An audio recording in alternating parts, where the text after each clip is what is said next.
Ladies and gentlemen, I have a very fun chess story for you today. A lot of my videos tend to be instructional, but goofy at the same time, and today's is no different. It's a very fun, kind of a coming-of-age story in the chess world, and the protagonist of this story, and a major component of this story, is a banana. It's actually not a chess player.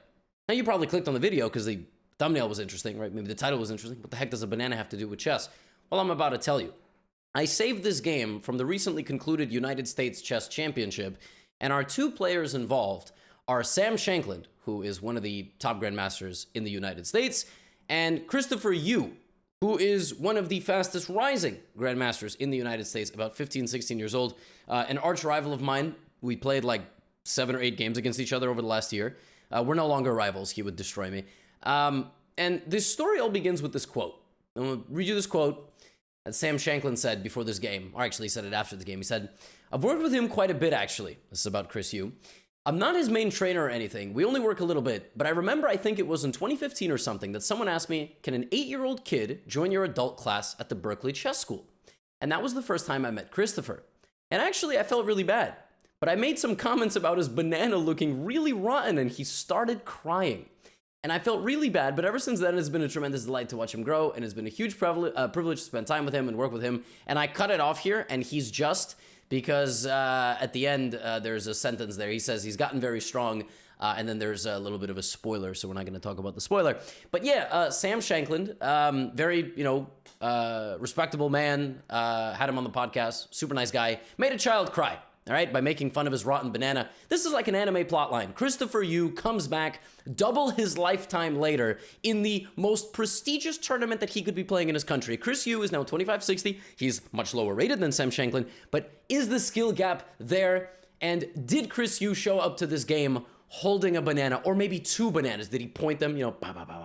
Anyway, let's see what happens as these two square off in the United States Chess Championship. What an epic story, by the way. Just an amazing story that you can be teaching a young kid. Like, I've taught many kids in my life, but they weren't professional chess players. They were, they peaked out at 14, 1500. Then they started doing other things, sports, other hobbies that they actually could put on their college applications. So Sam Shankland taught Chris Yu once, and they've worked together in the past. And here they are playing. Chris Yu plays c4, e5. The main line against the English. Sam plays the move knight c3. White already has a choice very early on in the English whether or not White will play the king's bishop English with the bishop going to g2, or whether White will play knight c3 in hopes of, maybe playing g3 later, but also potentially just going for a 4 knights English. So one of the most common positions right now, e3, d3, g3, even a3. All of these moves have been messed around with by the top players in these reverse Sicilian positions. Yes, this is a Sicilian defense, but reverse. It's like, oops, it's like White is playing black. So in this game, Chris Yu plays bishop b4. This is a very, very forcing move. It's a forcing move because Black wants to take the knight. That's straight up what Black wants. Black wants to take the knight and then play like d6 and knight f6 and just be very solid among the dark squares because you've just traded your dark squared bishop. I had a game like this over the board recently. It did not go well for me. I'm nowhere near the chess player Sam Shankland is. But I imagine Sam, even though he's better than me, doesn't want to go for that and plays knight d5. This is essentially a refutation, quote unquote, of the bishop b4 idea. It's not a refutation of the variation, but it's a refutation of the immediate idea. White can also play queen c2 and try to take like this, but knight d5. Now, Chris Yu and many, many players before him have moved the bishop here, just not to a5, because your bishop could get trapped. And now it doesn't quite get trapped because you always have counterattack on the knight, but just c5 is better, this is better, and a5. a5 is a very interesting move. The point of a5 is literally just, if you take like this, and you would think, oh, I get the bishop pair, right? I get the knight for the bishop. Black's actually better. And that's because it's really hard to get rid of this pawn, and it sort of anchors down White's position. If White plays like this, Black can actually give up the b-pawn completely, and this development is just too much for Black. Like castles, d5, Black just gets very active play, and White has nothing. So a5 is actually a very decent move. Now, here, a lot of people play knight f3, developing here, attacking the pawn. This is a bit much. This move is not very good for Black. There's actually a very funny idea, which is this move. And if queen takes knight, the queen no longer defends this pawn. White would take, fork, and be winning. So instead of that, black plays a very natural move, pawn to d6. You'll notice that black is already basically beginning the preparations for no longer having a dark squared bishop, putting as many pawns on dark square as possible so that white's dark squared bishop doesn't have a prevalent role in this game, and treating that dark squared bishop on b4 kind of like the disposable banana of Christopher Yu's youth. Now, in this position, generally what white has played is the move a3, followed by the move e3 to try to play d4, and then black will play the move c6, counterattacking the knight. And then white will play d4, and knight will come back, and it's a very complex position where black is worse, but is actively trying to imbalance the position and try to attack and basically not be intimidated. So e3. So Shanklin does it this way. And I think why he did it this way is that he never played the move a3, right? So if black does this, white is now going to take. And the benefit is black wasted some time attacking the knight. And now white will go here. So white gets a jump on the earlier versions of that a takes b4 position. Remember earlier I told you, like, this is not any good because you're not actually preparing to expand in the center. But the way the game has gone, like, you're definitely looking to expand in the center now with e3 and d4. So Shanklin plays a different move order, and now Chris has to decide if he's still going to go for c6 or if he's going to do it this way. So he develops the knight, and now we have a3. So now if the bishop goes back to c5, white will play here, and the move c6 is kind of unnecessary now. So Chris does this, and escapes with the bishop back to c5, but Sam has one major advantage in this position. It is time. He's won a lot of time on this bishop, and he also has a very dominant center. He has more going for him in the center, so he plays the move d4. And now if black, of course, backs up to one of those two squares, he will just lose the pawn. So he goes takes. And naturally, Sam, being a very strong grandmaster, doesn't want to double isolate his pawns in the center. So he takes with the pawn and double isolates his pawns in the what? But what about this move? Well, here's the thing. Normally, this would look right, because you would then say, well, then I'm going to play here, and then I'm going to castle, and then I'm going to be happy. But black is better. Why is black better? Like, why is that a better version for black than doubling your own pawns? Time. White needs time. Right now, white has a dominance clamp on these two pieces, the knight and the bishop of black. And what white has with this space advantage is a seal. All right, you are sealing, all right, from piece transfers to that side of the board, and you will start an attack over here on the black king. That's the entire meta strategy here of the position. These pawns are a seal and closing off the center. When you want to attack a king on one side of the board, you got to make sure the king is not covered with defenses and dragons and all sorts of other things, all right? So when the bishop goes back to b6, Sam now can give a check on b5 and try to get very quick development. He can also do this. This is a great move because the queen really cannot go here, since after check, there is no defense and the king would have to walk. A walking king is not a good one, all right? King needs exercise, but not when, there's a flamethrower on the other side ready to take his head off. So the best thing for black to do here is play f6, believe it or not. Because now you still have the right to castle, and if this, at least this way, black can trade queens. And if the queens come off, white is not going to be attacking anybody, okay, but themselves, for giving themselves this pawn structure. So f6, the bishop drops back, and now Chris Yu is like, aha, I castled, and now it's time to begin the Operation Revenge for the banana. Now, believe it or not, this position has been reached like 5 or 6 times, as goofy as it looks, and in one of the most prevalent games is between Ding Liren and Yu Yangyi. Those players might not mean much to you by name, or at least Yu Yangyi might not. You might know Ding Liren because he was in the candidates. Yu Yangyi is like the second best chess player from China. I mean, sometimes he's tied with Wei Yi, but when you look at the Olympic team of China, it's Ding Liren and it's Yu Yangyi. And it wasn't just a random blitz game. It was the World Cup in Khanty-Mansiysk in 2019, where Ding Liren made it to the final before he lost to Timur Rajabov. So in that game, Yu Yangyi played the move f5, which blocked the bishop, and Queen c2 was played by Ding Liren, and it was also played by Sam Shanklin. So these guys follow that game exactly. In that game, knight d7 was played. Not in this game, but in that game by Yu Yangyi. He sacrificed his pawn on f5, and then he tried to basically say, look, I'm down a pawn, but white has these two stupid pawns. And actually, yeah, look at the eval. It's really not that bad, but he went on to lose the game. Now, this is actually a very difficult situation. For example, if black plays the move g6, g6 is a very seemingly logical move. It stops the bishop and the queen from coming in this way. But it opens up a whole new front of attack. You know what that front of attack is? That front of attack is the dark squares and the h-file. h4, all right? h4, h5, targeting the pawn, and now the rook is going to join the attack, and it's very bad news. You do not allow this pawn to move anywhere, but trade with you, okay? So that's a very bad situation. It's very hard to defend f5. If you play a move like queen d7 here, I'm going to go long, and then I'm going to still start firing my cannons over here. So Chris Yu's like, wait a minute, this position's actually extremely difficult, all right? And he plays a move which is very interesting. He plays f4. Now, the computer here says h6. Okay? And h6 is a really interesting move because white's entire plan, I mean, white was not going to take this right away, but just in general, that's kind of like the pressure. h3, g4, and so on was going to come next. And, you know, if black overprotected the pawn and overprotected against the attack, white was going to do all of this, and it was just going to get really ugly. h6 is a really interesting move, but kind of like, what's next, right? Maybe then f4. Chris Yu decides to solve his problems forcefully and throws a banana directly at Sam Shanklin. f4. Now, bishop and queen can take on h7. Yes, but Chris is basically like, look, now your bishop is offside, your king is wide open, I'm going to check your king. How do I do it? Do I go here? Do I go here? Do I go here?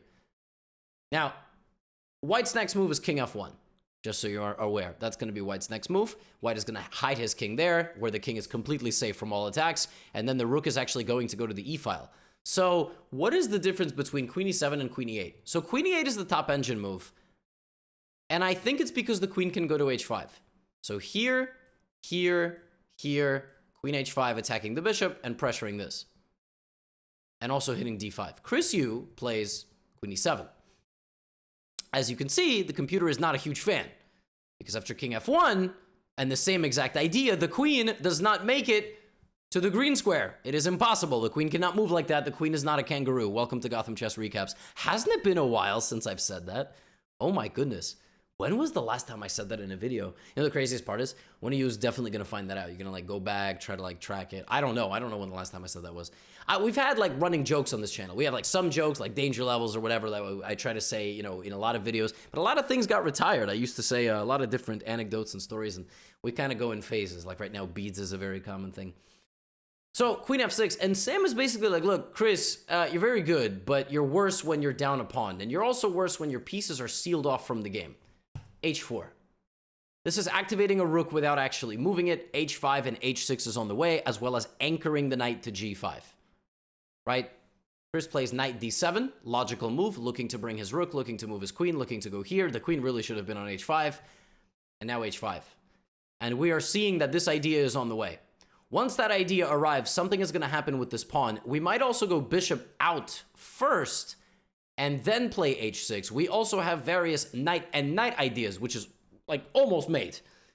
So right now, Chris decides, wow, knight h4 is a serious problem. If I play a move like rook e8, Sam is going to take, he's going to attack my rook, and then when I move, he's going to move something to the h4 square. It's going to get really unpleasant for me.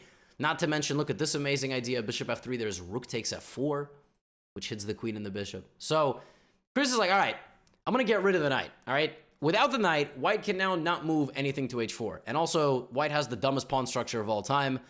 And now queen g5, and I'm going to consolidate with knight f6. All right, Sam, you can't do anything to me. You can't move your bishop. You can't move your bishop on g6 or your dark squared bishop. All right, you could play rook e7, but I'm going to take on d5. But Sam is better. Now, I know what you're thinking. You're thinking it's +5, you idiot. It's right there on the screen. We know Sam is better. Yeah, but how is it +5? Because they don't know it's +5. And I'll tell you what, Sam didn't play the move that was +5. So do you think you're better than Sam Shanklin? No, your rating is probably 2,700 points lower. Stop talking trash when you see Stockfish on the screen, all right? You know what I mean? h6 is winning for white. That's the +5 move. Why? Because now the rook infiltrates. You say, Levy, I don't understand. Well, the idea after rook e7 is actually hilarious. The idea is you trade queens. You don't win by sacrificing everything for checkmate. You win the game by trading the queens and then playing rook takes h6 check. And just doing this. And black is just defenseless. The rooks, the bishop, everybody's swarmed. Look at this bishop, totally isolated on the edge of the board. That's like a worst nightmare scenario, right? Sam doesn't find that, he does this, but Chris still doesn't have a lot of moves. And now here, Sam plays one of the most savage ideas I've ever seen. In the middle of battle, he's got a queen, he's got the bishops, he's got the rooks. He's got h6 coming in, knocking on the black king's door in a moment. What does Sam do in the middle of the game? Middle of the game. Got a big attack, a lot of tension. His king goes skinny dipping in the center of the board. His king's like, what's up? You can't even check me because the bishop protects.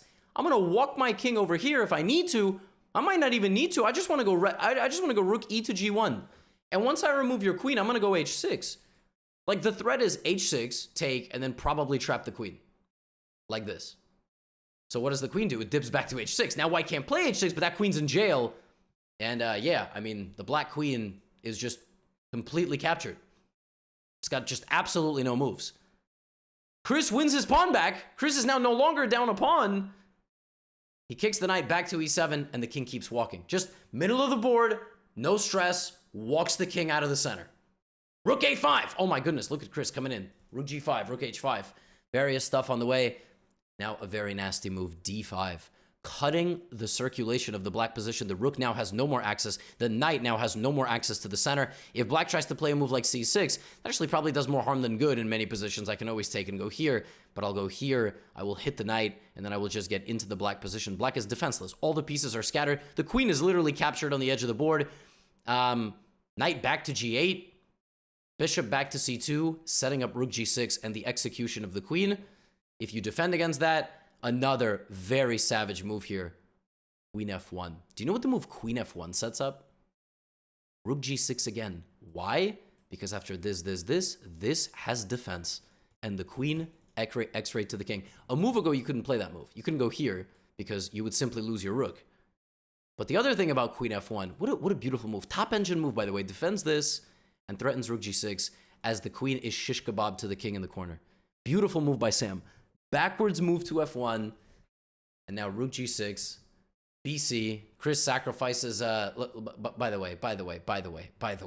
Can we look at the style points on the move king c? This man doesn't even take the queen.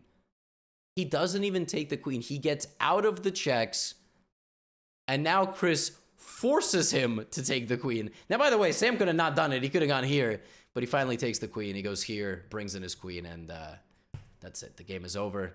Queen g7 is mate. Queen h6 is a devastating loss of material. Queen h7 is mate in some positions. And Christopher Yu resigned. And that is the story of how a banana shaped a chess career. The score is now 2-0 to Sam, with the roasting of the banana, as well as the victory in the classical chess game. But it is just very fascinating that Chris Yu, at 8 years old, asked to join an adult chess class that Sam Shanklin is teaching. Chris Yu might be like a talented kid at that point, like really only played in a few tournaments. I played in my first tournament when I was 7, and Sam did some work with him. And here we are, some 7-8 years later, and they are playing in the United States Chess Championship. And it was a fun game. Sam played a brilliancy, very fun game. Credit to Chris, who also came to fight, played one of the most confrontational variations. He did not have to play like this. He could have played much calmer, but he played to win in a lot of his games, and when you play to win in chess, you also play to lose. So that's the banana chess story. Hope you enjoyed. And, in the future, I've been thinking to make some voiceover videos, like where I play some blitz and I tell you some chess stories. Let me know if you would enjoy that. I do have some chess stories in my life. Yeah, like those walkthrough videos of video games where people just tell stories. Anyway, folks, hope you enjoyed. I'll see you in the next video. Get out of here.